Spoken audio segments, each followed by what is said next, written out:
Hello everyone, कैसे आप सब। इस जीएसटी की सीरीज में आप सभी का स्वागत है। इस जीएसटी की सीरीज में आज हम पहुंचे हैं चैप्टर 8 के ऊपर।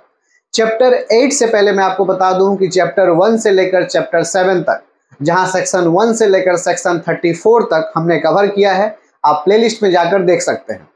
इस जीएसटी की जितनी भी सेक्शन होंगी, जितनी भी चैप्टर होंगी, सब सीरियल वाइज प्लेलिस्ट में अपलोड होंगी। आप सीरियल वाइज सारे को चेक कर सकते हैं। आज हम समझने जा रहे हैं चैप्टर 8 के माध्यम से कि जीएसटी के अंदर आप जो अकाउंट्स की काम करते हैं उसके अंदर अकाउंट्स एंड रिकॉर्ड के ऊपर क्या प्रोविजन है as per the GST law. मतलब अकाउंट्स एंड रिकॉर्ड को किस तरह से मेंटेन करना है, नहीं मेंटेन करने हैं, अगर करते हैं तो क्या प्रोविजन उनके ऊपर इंप्लीमेंट हो सकती है एज पर जीएसटी। इन सब के बारे में बात करेंगे। आपके प्रैक्टिकल पॉइंट ऑफ व्यू से बहुत ही ज़्यादा इंपॉर्टेंट है, आपके डे टू डे लाइफ में ये काम आने वाले हैं सेक्शन। तो सेक्शन याद रखिएगा, सेक्शन 35 हम समझने जा रहे हैं, जो बात करता है maintaining accounts and other record.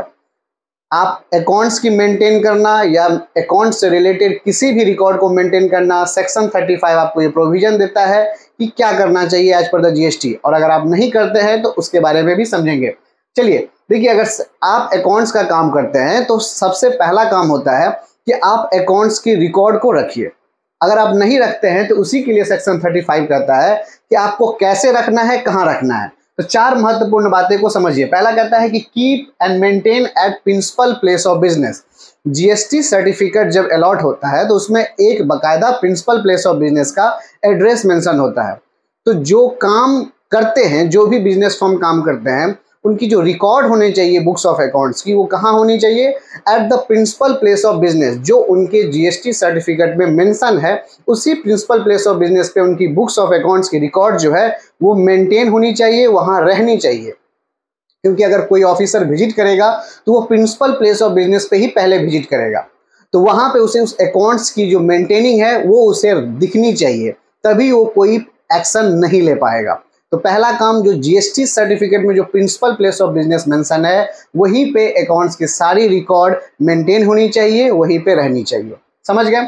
दूसरा और क्या होनी चाहिए? तो परचेस से रिलेटेड जो भी रिकॉर्ड्स है सारी मेंटेन होनी चाहिए। सेल से रिलेटेड जितने भी रिकॉर्ड्स हैं सारी मेंटेन होनी चाहिए। स्टॉक से जितने रिलेटेड हैं, अगर फिजिकल स्टॉक है तो वहाँ होनी चाहिए, उसकी रिकॉर्ड होनी चाहिए। और जो स्टॉक सेल हो चुके हो, जो परचेस होते हैं, सेल होते हैं, उसकी रिकॉर्ड भी आपकी बुक्स में रिकॉर्ड होनी चाहिए। चौथा, जो सबसे इंपॉर्टेंट चीज है, आईटीसी, मतलब आपने कितने आईटीसी इनपुट टैक्स क्रेडिट अवील किए हैं उनकी रिकॉर्ड होनी चाहिए, और कितना आपने टैक्स पेमेंट किया है उसकी सारी रिकॉर्ड होनी चाहिए। ये सारी बुक्स ऑफ अकाउंट्स के अंदर आती है, जो आपको अपने प्रिंसिपल प्लेस ऑफ बिजनेस के पास रखनी होगी, ताकि कोई ऑफिसर अगर पहुंचे तो आप उन्हें ये सारे अकाउंट्स की डिटेल उन्हें दिखा सकते हैं। अब चलिए, अगर आप नहीं करते हैं ये बुक्स ऑफ अकाउंट मेंटेन या रिकॉर्ड नहीं रखते हैं प्रिंसिपल प्लेस ऑफ बिजनेस के पास, तो उसके ऊपर क्या प्रोविजन है, क्या एक्शन ले सकता है ऑफिसर। तो देखिए, कहता है if person fail to maintain the record, if he और इफ सी, अगर वो मेंटेन नहीं करता है या फेल हो जाता है रिकॉर्ड मेंटेन करने में, तो तीन सेक्शन हमेशा लिखिएगा, उसके ऊपर एप्लीकेबल होगा। सेक्शन 73, सेक्शन 74, जो कि बहुत कॉमन है, इंटरेस्ट पेनाल्टी के केस में ये लगाया जाता है। सेक्शन 73, 74 ये पेनाल्टी के तौर पे आप पे इम्पोज होगा एट द टाइम। उस वक्त देखा जाएगा कि आपने कितनी, आपकी जो बुक्स ऑफ अकाउंट्स की मेंटेनिंग है वो कितनी हद तक है, एक परसेंटेज नापी जाएगी, उसके ऊपर पेनाल्टी और इंटरेस्ट चार्ज की जाएगी। लेकिन अगर प्रॉपर वे में नहीं रहा तो सेक्शन 122 सब सेक्शन 1, ये आपके जो 10,000 रुपये हैं वो एट द टाइम आपके ऊपर इम्पोज हो जाएगा। सेक्शन 122 में जो जीएसटी के अंदर अगर आप कोई बुक्स ऑफ अकाउंट मेंटेन नहीं करते हैं तो 10,000 रुपये की जो पेनाल्टी है वो इंस्टेंट आपके ऊपर इम्पोज हो जाएगी। तो 10,000 तो इंस्टेंट इम्पोज हो गई। बाद में 73 और 74 के माध्यम से आपको नोटिस आएगा कि आपने इस हद तक अपने बुक्स ऑफ अकाउंट्स की मेंटेन नहीं की थी, जिसके कारण ये हम लोगों ने एक समीक्षा किया है और आपके ऊपर इंटरेस्ट और पेनाल्टी हम इम्पोज कर रहे हैं। तो कहीं हद तक ये नहीं लिखा गया है कि आप अपने जीएसटी के अंदर जो भी अकाउंट्स की काम करते हैं उसे आप रिकॉर्ड ना करें। इसलिए सेक्शन 35 को हमेशा याद रखें, अपने बुक्स ऑफ अकाउंट्स की मेंटेन जरूर करें। कैसे करना है मैंने आपको बताया, और नहीं करते हैं तो भी मैंने आपको इंटरेस्ट और पेनाल्टी की जो सेक्शन है वो भी बताया।